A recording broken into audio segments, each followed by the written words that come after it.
মমতা বন্দ্যোপাধ্যায়ের নির্দেশে পশ্চিম মেদিনীপুর জেলার ডেবরা অডিটোরিয়াম হলে ঘাটাল সাংগঠনিক জেলা তৃণমূল কংগ্রেসের উদ্যোগে আবর্জনা মুক্ত ভোটার লিস্ট তৈরি করতে কর্মী সভা অনুষ্ঠিত হল রবিবার দুপুরে, যেখানে উপস্থিত ছিলেন রাজ্যের মন্ত্রী মানস রঞ্জন ভূঁইয়া, পিংলা বিধায়ক অচিত মাইতি, ডেবরার বিধায়ক হুমায়ুন কবির, মন্ত্রী শিউলি সাহা সহ অন্যান্যরা। ওই দিন ঘাটাল সাংগঠনিক জেলার অন্তর্গত অঞ্চল বুথ স্তরের কর্মীদেরও আমন্ত্রণ করা হয়েছিল। মমতা বন্দ্যোপাধ্যায়ের নির্দেশে এলাকার জালি ভোটার কার্ড যাতে তৈরি না হয় বা প্রত্যেকের ভোটার আইডি ঠিক আছে কিনা তা নির্ণয় করতে বাড়ি বাড়ি যেতে হবে কর্মীদের, এমনটাই জানালেন নেতৃত্বরা। আমাদের নেত্রী মমতা বন্দ্যোপাধ্যায় যে নির্দেশ দিয়েছেন ভোটার তালিকা নিয়ে, তাই সর্বস্তরের কর্মীদের ডাকা হয়েছিল। এখানে ডেকে সবাইকে বুঝিয়ে বললাম যে নেত্রী অনেক দিন বাদে আমাদের মধ্যে একটা রাজনৈতিক খাদ্য দিয়েছেন, সেটা হচ্ছে বিজেপি বহির্রাজ্যের বেশ কিছু ভুতুড়ে ভোটারকে আমাদের রাজ্যের বিভিন্ন এসিতে, অ্যাসেম্বলি কনস্টিটিউয়েন্সিতে এখানে ভোটার লিস্টে নাম তুলে দিচ্ছে।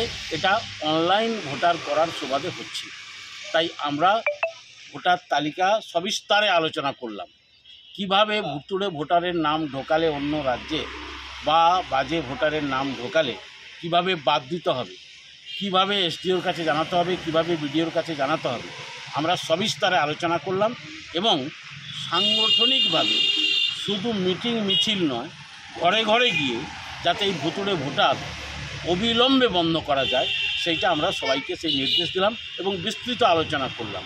এবং এটা সবাইকে বললাম যে সবাইকে এই তথ্য দিলাম যে আপনার 24 সালে 25 সালে এত ভোটার ছিল, গড় বেড়েছে এই রেশিওতে। এবারে এই বছর কত ভোটার বাড়বে সেটা ওইটার উপর ডিপেন্ড করে হবে। যদি দেখেন এক্সেসিভ বেড়ে যাচ্ছে তাহলে জানবেন ভুতুড়ে ভোটার, এবং এটা সরেজমিনে তদন্ত করে দেখতে হবে। এবং আরেকটা জিনিস আমি খুব উল্লেখযোগ্যভাবে বললাম যে ধরুন কোনো একজন ভিন রাজ্যের মানুষ আমাদের পাড়ায় আছে, আমাদের বিভিন্ন বুথে আছে, সেই রাজ্যের আত্মীয় স্বজন পরিজন এর হাত ধরে হয়তো কিছু ভুতুড়ে ভোটার ঢোকানো হতে পারে বলে আমরা আশঙ্কা করছি। তাই সেই আশঙ্কাটা যাতে সত্যি না হয়, আমাদের কর্মীদের ক্যাসাবিয়াঙ্কার মতো সমস্ত বুথ স্তরে পাহারা দিতে বললাম।